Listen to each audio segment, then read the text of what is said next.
Cork's Red FM.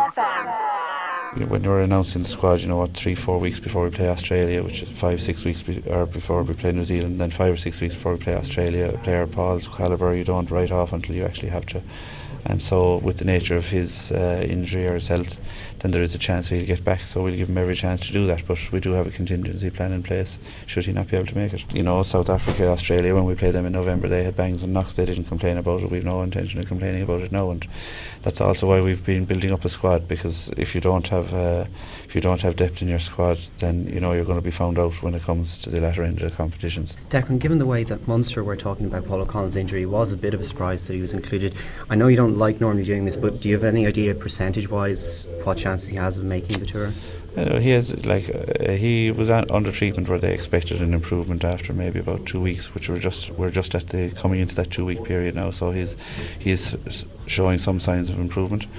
Percentage-wise, I wouldn't like to put a figure on it, but the nature of the injury is once he shows improvement, then that improvement could be rapid enough. But it's only time will tell that. Following on from that, given the injuries to Donnacha Ryan and Leo Cullen, who you say isn't able for the rigours of a tour, if Paul weren't to make it, it leaves you with just 3 second rows in that squad. Do you have concerns about that? Well, we have a contingency plan in place. We have, because some lads are going on holidays. The relevant people know who would be coming in next, and we have a camp next week that we'll bring some guys together, and we'll bring in some players there as well then too, just to make sure that we're well covered. I know you mentioned how it's difficult to tell players don't want to give up their places in the Irish team, but was there a temptation there to just kind of say to hell with it and throw players such as maybe Fionn Carr, Devin Toner or Darren Cave in there?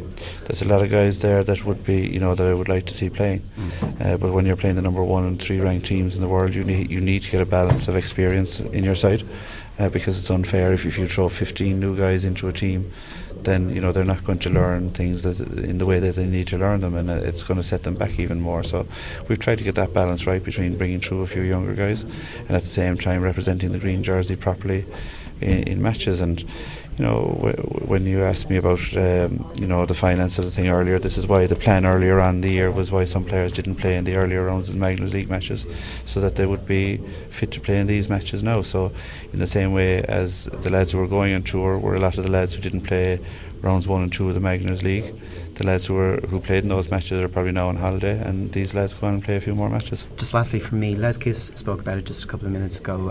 Apart from results, one of the main challenges is going to be dealing with the new laws and the breakdown, and how you're finally going to get a chance to work on those on a front foot. Is that what you'd like to take from the tour, or is there anything else that you'd like to see being built on? Well, we there's little technical aspects of our performance that we've tried working on in Six Nations that were starting to come to fruition, and we want to enhance those, and then to work on a couple of other areas that we've identified. The nature of international rugby is that you do need to get ready for test matches, so 80% of it is pretty much the same from match to match, but you need to start adding on that 0.5% or 1% each time that you gather up over a tour to try and make you a better side than you were at the start of the tour. Like I've been on tours before where you might only have 2 games and you're bringing 30 lads and maybe 6, 7, 8 lads don't get any pitch time. I think having the 4 games now is going to be an opportunity to give some guys some pitch time, be it from the replacements bench or be it a start.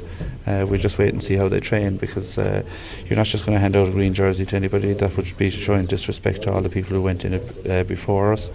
But at the same time, then you want to be developing for the future, and we have a World Cup that's 16, 17 months away, and we want to try and build up our squad for that as well then too. Cork's Red FM.